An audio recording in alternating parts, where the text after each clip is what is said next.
nanga abantu ab'emitima emibi wajje mutandoopye baba Jerusalem ndoope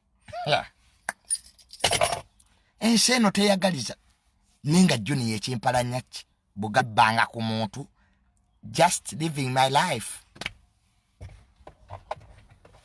nakwagala nnyo maama wange kyekimpalanya loving my mom era bampalana lwekyo Junior lwaki ayagala nnyo maama we abaffe baafa nze abatta nabyo nabasirwa bangamba nonya n'amalaalo oba oganonye bw'oba oyagala kundaba kyendi nga bino bya social media ebyokuba olwali biweddewo betubeera ano ne twevuma kwata ku maama wange awo omu kufa abamufu nze mbabuulira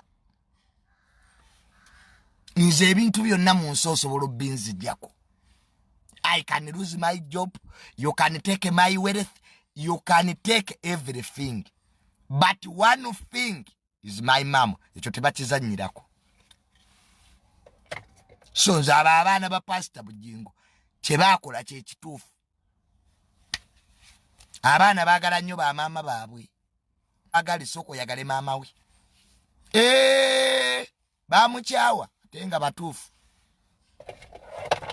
So n'olwekyo wamma Teddy kyokola kye kituufu beerayo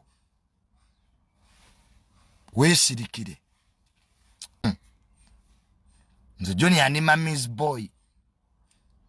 Mama kyangamba kyenkola mama taddibwa mama abeera omu mu nsi. So mwe mwenna abababuleeminga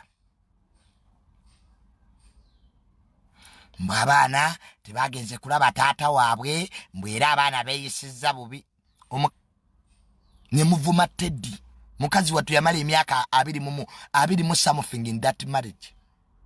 Abakyala mwenna mukimanyi okumala emyaka agasoba mu 20 mu bufumbo naye abantu bakuyisanga kasasiro nze kiriyanga omutokera ku makya n'agoba maama wange ewaka.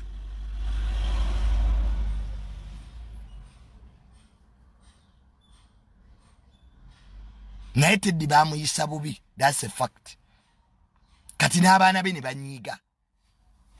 Kati when you get problems, don't expect your kids to come. Abaana bo batuufu.